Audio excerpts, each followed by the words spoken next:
The moment 10-year-old Maya Rodriguez walked onto the voice stage with her mother, Carmen, something extraordinary filled the air, not because of her appearance, though the way she carefully felt her way across the stage with her hands and the gentle guidance of her mother were immediately noticeable, but because of the profound courage it took for a child who had never seen light or heard sound to step into a world built entirely around sights and sounds she could never experience. What nobody in that studio was prepared for was witnessing a little girl who lived in complete silence and darkness somehow find her way to music through pure feeling and heart.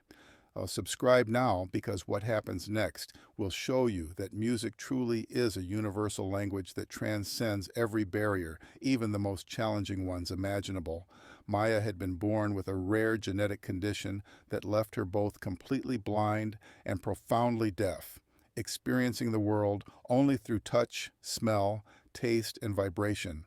Like Helen Keller before her, Maya's early years had been filled with frustration and isolation until she learned to communicate through tactile sign language with her devoted mother, Carmen, who had spent years learning specialized techniques to reach her daughter. Carmen had discovered Maya's connection to music quite by accident when Maya was 6 years old. While Carmen was playing piano and crying after a particularly difficult therapy session, she noticed Maya had crawled over to the piano bench and was pressing her small body against the instrument, her face lighting up with joy as she felt the vibrations traveling through the wood.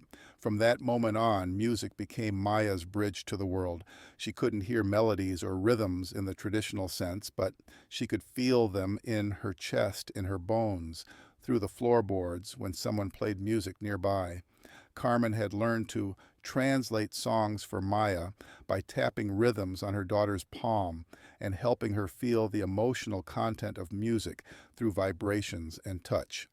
Maya had begun attempting to sing when she was 8, though without the ability to hear her own voice or any reference point for pitch, melody, or volume. Her singing was more like vocalized emotion, raw, uncontrolled, and heartbreakingly sincere, but technically unlike anything most people would recognize as traditional singing. The suggestion to audition for The Voice had come from Maya's music therapist, who believed that Maya's pure emotional connection to music deserved to be witnessed by a wider audience, even if her presentation would be unconventional. Standing on the Voice stage now, Maya felt the vibrations from the sound system through the floor, the warmth of the stage lights on her skin, and the energy of hundreds of people around her that she could sense but not see or hear. Her world was one of texture, temperature, and feeling, but music had taught her that emotions could travel through vibrations in ways that transcended traditional sensory experience. Blake Shelton, Kelly Clarkson, John Legend, and Niall Horan sat in their red chairs, initially uncertain about what they were about to witness, but immediately sensing that this would be unlike any audition they had ever experienced. Carmen stood beside Maya, ready to serve as her interpreter and guide. Through tactile sign language, she had explained to Maya that she would sing her favorite song, a lullaby that Carmen had sung to her every night, which Maya had learned to feel through the vibrations of her mother's voice against her chest. Maya stepped up to the microphone, her small hands reaching out to locate it through touch. When she found it, she pressed her face close to it, not understanding that she didn't need to be so close, but instinctively seeking the physical connection that helped her feel connected to the equipment.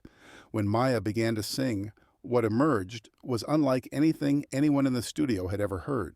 Her voice was pure and untrained, completely unaware of pitch or melody in the conventional sense, but filled with such raw emotion and sincerity that it immediately touched something deep in everyone listening. She sang without any awareness of whether she was too loud or too soft, too high or too low, but every note came from a place of absolute authenticity. This was music in its most primitive, emotional form, not about technical perfection, but about the pure human need to express feeling through sound. She can't hear herself sing, Carmen whispered to Blake through tears, but music lives in her heart. She feels the vibrations, feels the emotions, and somehow turns them into this. Blake was completely mesmerized, not by Maya's technical ability, which was essentially non-existent by traditional standards, but by the pure, unfiltered emotion pouring out of this child who was singing from a place no trained vocalist could ever access, a place of complete innocence and feeling. Kelly was openly crying, understanding that she was witnessing something rare and precious, music stripped of all artifice and technique, reduced to its most essential element, the human heart expressing itself through voice. John Legend was moved beyond words, recognizing that Maya was demonstrating something that conservatory training could never teach, the ability to connect with the spiritual essence of music that exists beyond sound, beyond hearing, in the realm of pure feeling. As Maya continued her song, she began to move in ways that showed she was feeling vibrations and rhythms that no one else could perceive. Her body swayed not to any audible beat, but to internal rhythms that she was experiencing through the vibrations of her own voice and the energy of the room around her. Suddenly, Maya stopped singing and began to cry. The overwhelming sensory experience of being on stage, combined with her inability to gauge how her performance was being received, had become too much for her to process. "Mama," Maya signed to Carmen through tactile communication, "are they laughing at me? Do I sound funny?" Carmen's heart broke as she translated Maya's question to the audience. She wants to know if people are laughing at her, if she sounds strange. Blake couldn't stay in his chair anymore. Without hesitation, he was up and walking toward the stage, understanding that this little girl needed reassurance in a way that only direct physical contact could provide. "Maya," Blake said as he approached, though he knew she couldn't hear him. He looked at Carmen. "Can you tell her that what she just did was the most beautiful thing I've ever experienced on this stage?" Carmen translated Blake's words through tactile sign language, and Maya's face lit up with surprise and joy. Blake knelt down so he was at Maya's level, and with Carmen's guidance, began to learn basic tactile communication so he could speak directly to Maya. With Carmen's help, Blake placed his hand on Maya's and slowly spelled out, "Your voice is perfect. Music isn't about hearing, it's about feeling, and you feel music better than anyone I've ever met." Maya's response, translated by Carmen, was immediate and heartbreaking. "But I don't know if I'm singing right. I can't hear the music like other people." Blake looked directly at Maya, even though she couldn't see him, and with Carmen's translation replied, "Maya, there is no right or wrong way to sing when it comes from your heart. You just taught everyone in this studio that music doesn't come from our ears or our eyes, it comes from our souls." Blake stood up and addressed the entire studio. "Ladies and gentlemen, Maya just showed us something that most musicians spend their entire careers trying to understand. She showed us that music isn't about perfection, it's about connection, it's about feeling, it's about having the courage to express what's in your heart, even when you can't see or hear the response." Blake looked back down at Maya and, with Carmen's help, asked her, "Maya, would you like to sing with me? I want to learn what music feels like in your world." Maya's face showed pure joy and disbelief. Through Carmen, she asked, "You want to sing with me, even though I sing funny? Especially because you sing from your heart," Blake replied through Carmen's translation. What happened next was one of the most extraordinary moments in voice history. Blake sat down on the stage floor next to Maya and began to sing the same lullaby that Carmen had taught her.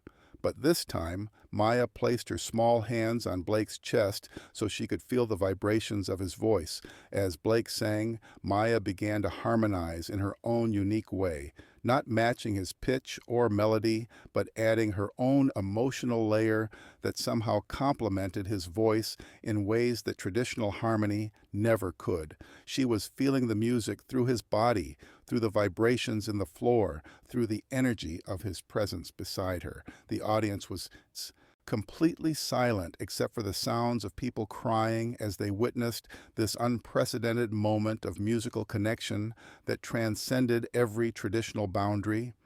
When they finished, the silence continued for several moments before the applause began. Not the excited applause of entertainment, but the profound, respectful applause of people who had witnessed something sacred. All four coaches turned their chairs, but it was clear that this wasn't about competition. This was about honoring a child who had just expanded everyone's understanding of what music could be. Maya, Blake said through Carmen's translation, you didn't just sing for us tonight. You taught us that music is bigger than sound, bigger than hearing, bigger than sight. You showed us that music lives in places we never knew to look for it. The segment became one of the most shared and discussed moments in television history, not because it was technically impressive, but because it challenged every assumption about ability, communication, and the nature of artistic expression.